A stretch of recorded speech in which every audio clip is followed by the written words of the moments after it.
Hi all, Hi all. welcome back. Look. Happy New Year. Neon. ఏ ముందుగా అందరికీ wishing you very happy new year అండి.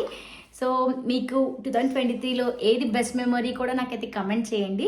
So ఈ year కూడా అంతే బ్యూటిఫుల్గా ఉండాలి అని కోరుకుంటున్నాను. అండ్ నాకు ఏది అంటే హోప్, సో నా ఛానల్ ఇంకా డెవలప్ అవ్వాలి, మీకు మంచి మంచి వీడియోస్ ఇవ్వాలి అనేది నా హోప్ అనమాట. సో ఇంకా లేట్ చేయకుండా ఈరోజు టాపిక్లోకి వెళ్ళిపోదాం. ఈరోజు మన టాపిక్ వచ్చేసి ఫార్మటీ కాలేజ్ అనమాట. సో ఇండియాలో ప్రైవేట్ అండ్ గవర్నమెంట్ కాలేజ్ ఎక్కడెక్కడ ఉన్నాయి అనేది చెప్తున్నాను నేను మీకు. అండ్ నేనైతే పర్టికులర్గా ఈ డిస్టిక్ ఆ డిస్టిక్ అని నేను ఏమీ తీసుకోలేదు. సో మీకు ఏమైనా అలా డిస్టిక్ వైజ్ కావాలంటే కదా నాకైతే కమెంట్ చేసేయండి. అండ్ ముందుగా మన ఛానల్ ఇంకా సబ్స్క్రైబ్ చేసుకోకపోతే సబ్స్క్రైబ్ చేసుకోండి, లైక్ చేయండి, షేర్ చేయండి. సో ఇంకా లేట్ చేయకుండా కాలేజ్లో అయితే చూసేద్దాం. అండ్ ఇంకోటి ఏంటంటే నిన్న వీడియోలో నేనైతే మనకి ఫార్మటీ చేస్తే ఎంత శాలరీ వస్తుందని నేను చెప్పడం మర్చిపోయాను. సో అదైతే నేను లాస్ట్లో ఇస్తాను.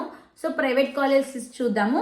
సో ఫస్ట్ కాలేజ్ వచ్చేసి Acharya BM Reddy college of pharmacy Bengaluru. Next వచ్చేసి Anand pharmacy college Gujarat. Third college వచ్చేసి Annamalai university Tamil Nadu. Fourth college Anurag university Hyderabad. Fifth college Bharat school of pharmacy Hyderabad. Sixth college creative educational societies college of pharmacy AP. Next CHIPS Guntur. CHIPS అంటే Chebrolu Hanumaiah institute of pharmaceutical sciences AP. Next వచ్చేసి Chandigarh university Punjab. Ninth college వచ్చి చిట్కారా university Punjab. DSU Bengaluru అంటే Dayananda Sagar university Bengaluru. So ఇదైతే మనకి private college అనమాట. So next వచ్చేసి మనం government college list చూద్దాము. గవర్నమెంట్ కాలేజ్ వచ్చేసి first college Jaipur national university Jaipur. Second government college of pharmacy Amaravati. Third Delhi institute of pharmaceutical science and research university Delhi. Fourth government college of pharmacy Bengaluru. Fifth government Doon medical college Dehradun Uttarakhand. So ఇవన్నీ అయితే నేను top college అట్లా ఏం తీసుకోలేదు, నార్మల్గా మీకు list కావాలి కాబట్టి గవర్నమెంట్ అండ్ ప్రైవేట్ చెప్పాను. అండ్ రేటింగ్స్ కూడా బాగానే ఉన్నాయి కాలేజ్కి. సో మీకు పర్టికులర్గా ఒక డిస్టిక్ కావాలి, ఈ డిస్టిక్ కావాలంటే నాకైతే కామెంట్ చేసేయండి.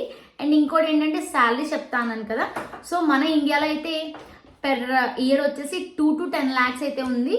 బట్ అబ్రాడ్ అయితే ఇది చాలా బాగుంది శాలరీ, దీనికన్నా డబల్ వస్తుంది బయట అబ్రాడ్లో అయితే. దీని గురించి అది ఈజ్ ద వీడియో. సో నా వీడియోలో మీకు యూస్ఫుల్ ఇన్ఫర్మేషన్ దొరికింది అనుకుంటున్నాను. అండ్ ఇంకేమైనా ఫార్మసీ గురించి ఏం డౌట్స్ ఉన్నా అండ్ ఏమేమి వీడియోస్ కావాలి అన్నా కూడా నాకైతే కామెంట్ చేసేయండి, నేనైతే రిప్లై ఇస్తాను. అండ్ మీకు వీడియో ఖచ్చితంగా చేస్తాను. సో మన ఛానల్ ఇంకా సబ్స్క్రైబ్ చేసుకోకపోతే సబ్స్క్రైబ్ చేసేసుకోండి. So thank you for watching, keep supporting, bye bye.